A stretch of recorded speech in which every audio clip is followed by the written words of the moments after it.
Bienvenidos al tutorial del taller de lectura y escritura para traductores. Para ello dispondremos de una pecera convencional con su contenido estándar: rocas, arena, elementos ornamentales, peces, un nenúfar, etc. Un volumen correspondiente de agua, unos guantes corrientes de látex y un muñequito articulado.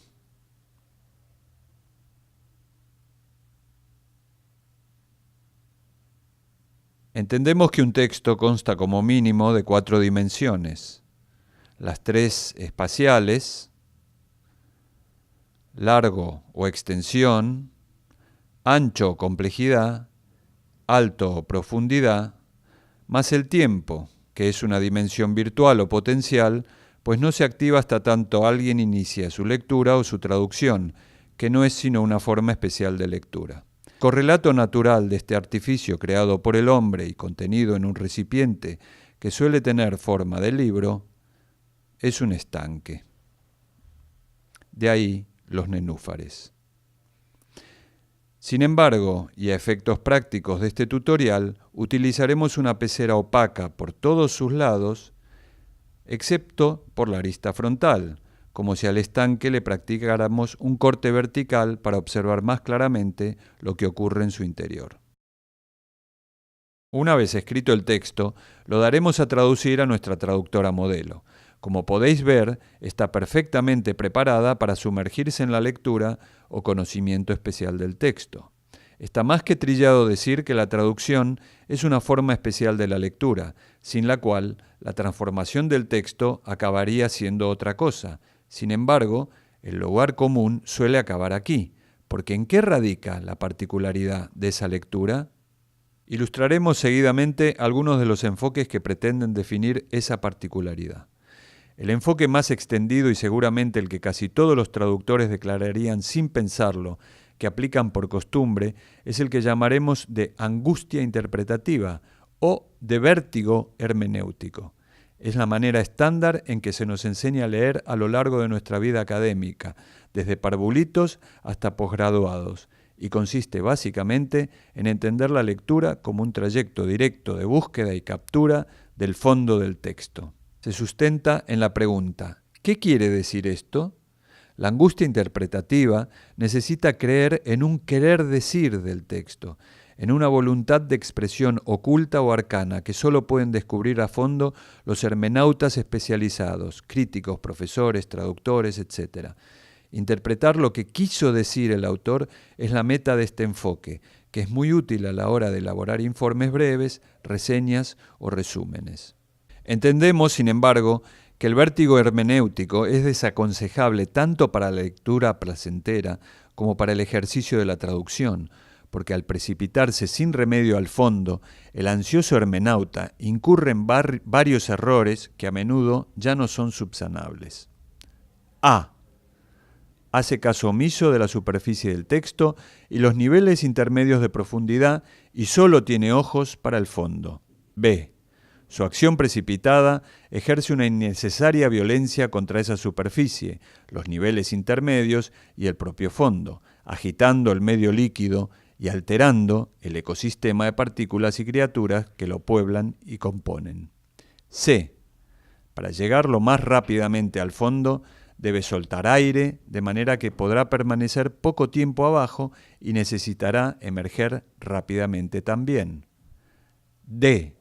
Ya en el fondo, y con poco aire, si mira hacia arriba, solo observará una claridad enturbiada por su zambullida, que le será de poca ayuda. Y E, al regresar atropelladamente a la superficie, volverá a alterar el ecosistema del texto.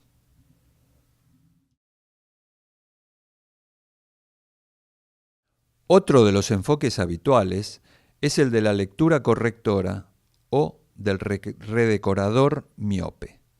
En este caso, nuestra traductora modelo no se zambulle directamente en el estanque, sino que lo contempla detenidamente a través de la superficie y de esta contemplación obtiene varias conclusiones previas que aplicará luego cuando se dedique a redecorar. Así, haciendo caso omiso de las capas más superficiales, nuestra traductora se interesará por las piezas más aparentes y voluminosas, por las figuras, temas y motivos más cargados de sentido, e incluso llegará al extremo de usar una red para extraerlos del medio y examinarlos, con el evidente riesgo de asfixia que ello conlleva. Sin embargo, esta modalidad de lectura no suele reparar en la estrecha relación vital que une a todas las partes en un todo y tiende a suponer que las piezas asfixiadas son no solo reemplazables, sino incluso mejorables, que la pecera se puede redecorar. Y así lo irá haciendo durante su inmersión, cambiando esto por aquello, filtrando las partículas que coloreaban el agua, poniendo un pez donde había otro, etc., en aras de la fluidez, un concepto muy estimado por los acólitos del enfoque ansioso, críticos, editores, maestros, etc. Por último, ilustraremos el enfoque hiperformalista o de lectura material, que requiere de un ejercicio previo de dejación de la angustia hermenéutica. Nuestra traductora debe despojarse de toda intención de interpretar el medio en el que se va a sumergir. Despojada de la angustia de interpretar significados, podrá dedicarse con más calma, rigor y sensatez a la observación de ese medio, empezando por la superficie, quizás la capa más frágil e inestable de todo texto, qué textura, color, reflejos e irregularidades presenta, qué temperatura tiene, etc. Luego, haciendo acopio de aire y con el mayor cuidado, irá descendiendo por tramos, como hacen los buzos para controlar la compresión, leyendo cada una de las capas con el mismo tempo y respeto, sin dejarse distraer por los elementos más llamativos o voluminosos y prestando especial atención al medio y los cambios con que se vaya encontrando durante el descenso. La técnica, el oficio y la paciencia son el aire que llena sus pulmones. Nuestra traductora no solo tiene que ver, tiene que sentir. Traducir es una actividad material que involucra a los sentidos, al cuerpo entero y no solo a la cabeza. Cuando llegue a lo que damos en llamar fondo, no habrá alterado demasiado el ecosistema con su lectura y descubrirá, además, que está compuesto de materia, igual que el resto del estanque, y que no por ser más profunda es más significativa. Para el enfoque hiperformalista no hay significado fuera de la forma. El fondo es solo una referencia espacial y es el tiempo, nuestro tiempo de lectura, el que le otorga sentido a las formas con las que se va encontrando.